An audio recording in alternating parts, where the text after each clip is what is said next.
Good morning, Windsor Star. Welcome to Food Facts. My name is Beatrice Fantoni. I'm a food reporter here at the Star. And with me is Vicki McHale. She's a registered dietitian and the author of the cookbook, The Athlete Can Cook. And today we're going to be talking about some ingredient substitutions. So hi, Vicki. Thanks for coming in. Thank you for having me, Beatrice. I'm glad to be here.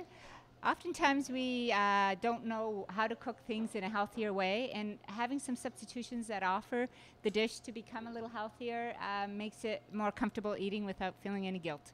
And so can you show us some examples of some ingredient substitutions that we can make?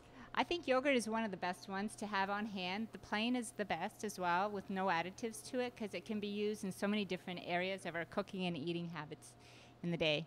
I use plain yogurt. We make it at home, but you can also buy just a plain kind.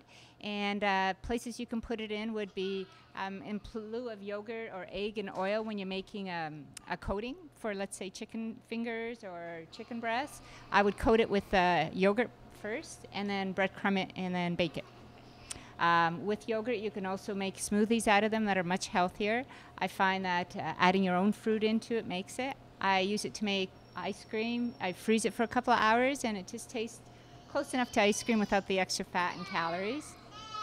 And you can also use it in baking too, right? Oh, I use that in lieu of milk, and then it allows me to cut down on the oil as well. So you get a creamier texture as it goes. And tell me how about fruit and using fruit as a substitute? I like the baby fruits on hand because when you can puree and mash it, you can blend it into things. For instance, if you're making pancakes, you can mix it into that and cut down on the sugar and get more fruit out of it that way. If you're having oatmeal, you can mix that into the oatmeal without the extra sugars. With fruit, I even swirl it into making muffins and into any coffee cakes, so forth with the fruits. And what about beans? Now, this is interesting because I didn't know you could do as much with beans as you can. Oh, I think we need to eat more beans. I think they're healthy, they're high in fiber and protein, low in fat, good source of zinc. And if you take a can of beans and you puree it, you mash it up, and you may not want to use it all in one serving or one dish, so you can put them in small containers and freeze them. I blend it into salsa. You can thicken your soups and put more beans into it so that people don't see those pieces. It just adds more body to it.